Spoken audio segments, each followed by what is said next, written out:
Yes, people, what's going on? Good morning. Welcome to Stretford, Paddock. I am Adam McKola, and today I am here to bring you the daily Manchester United news, and we've got plenty to get stuck into. We've got updates on Kobbie Mainoo, we've got stuff on Anthony Martial, Anthony, Sancho, and of course, we are looking at a story regarding a message from Sheikh Jassim to the Glazers as this takeover stuff continues to rumble and roll on. What?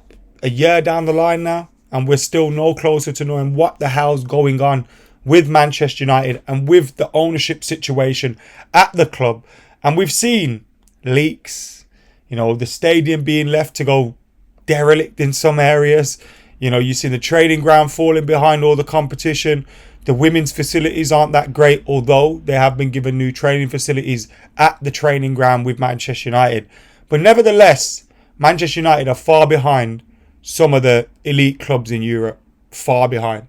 And over the last 10 years since Sir Alex Ferguson left, we've been falling further and further behind on and off the pitch. And the Glazers, hopefully, will be gone soon. But right now, we have no clue. Anyway, we're going to get stuck into the latest news. Before we do that, make sure you're hitting that subscribe button, please. Get liking the video, comment your thoughts down below as well, and keep involved with Stretford Paddock. Right, let's get stuck in. And this one of these stories about that roof. Say, Man United are in dilemma over what to do with the notorious leaky roof at Old Trafford, Confidential can reveal.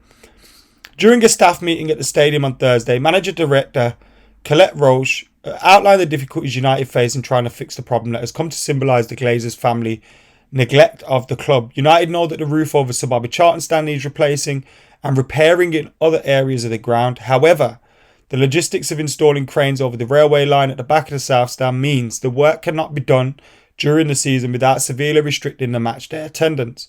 The uncertainty over the takeover battle at Old Trafford is also an issue. United are reluctant to commit to a cost... Right, it says United are reluctant. The Glazers are reluctant to commit to a costly roof replacement when the club could redeveloping or rebuilding the entire stadium if Sheikh Jassim or Sir Jim Ratcliffe can convince the Glazer family to sell up. As it says, it kind of just symbolises the Glazers and their neglect of Manchester United. It's been going on for an awfully long time as well, and we've seen it from they do not care. They don't want to close the ground to fix the roof because you lose money on tickets while you're losing money fixing the roof. And one of these things as well, if you had foresight, if you were staying on top of things, if you were running the club as it should be, these kind of things wouldn't come to a head in terms of such a big issue. If you were keeping on top of the stadium and looking after that, this wouldn't have happened. But it's obviously not been happening. And again, as we say, it symbolises the Glazers' neglect of the club. Kobbie Mainoo is getting closer to a return, but United have arranged a behind closed doors friendly against Barnsley on Tuesday, and several of their injured stars, return to action. Sergio Reguilon is on his way back after missing the last 4 games, and Kobbie Mainoo was due to play against the League One club. However, that now seems unlikely after it was decided that the run-out may have come a little too soon for him.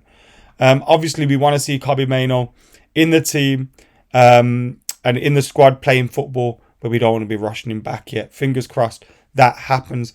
David De Gea was seen in Manchester. He's come to sort out. He's obviously got a home here still. He's come to sort that out as he moves away from Manchester. He went to see the Manchester United women's game as well.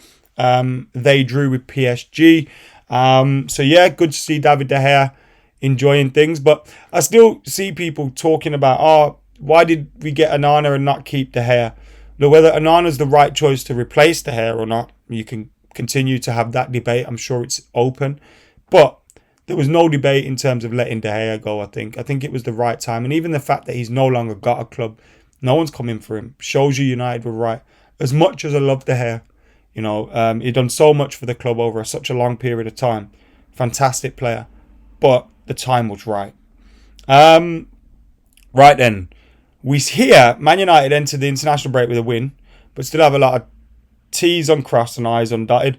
Jadon Sancho remains banished from the first team training amid his fallout. Reports suggest that a January loan exit is likely with the view of offloading him permanently should an apology not be forthcoming. United would be willing to subsidise Jadon Sancho's 300 grand per week wages in order to secure a loan exit in January. The Daily Mail say Ten Hag is growing increasingly open to sanctioning his exit, with the club exploring the possibility of paying a portion of his wages in order to drum up interest from teams who otherwise could not afford him. Yeah, that's not looking good, is it? That one. It's looking like that one's over. Anthony Martial is supposedly mulling over his future at Man United. The striker is currently second choice behind summer signing Rasmus Højlund, having missed more than 30 matches due to injury. Football Insider claim Martial is not prepared to go through a second season as backup and could... I don't think that's true, you know. I think he'd be happy to stay in, like, if he's fit, be used as an alternative on the left and someone that can come in through the middle. He's shown that his fitness isn't always there and isn't up to scratch in terms of staying fit and playing 60 games a season. And that kind of role maybe could suit him. I think he's a good player. But obviously his injuries have caused a lot of problems. If he leaves, obviously we can improve and fix the squad and replace him, and I don't see an issue with that. But being a backup to Højlund, being someone that can play out on the left, and some of the appearances he made off the bench show that maybe it's not too bad keeping him around. Beckham called Maguire to offer advice on handling abuse.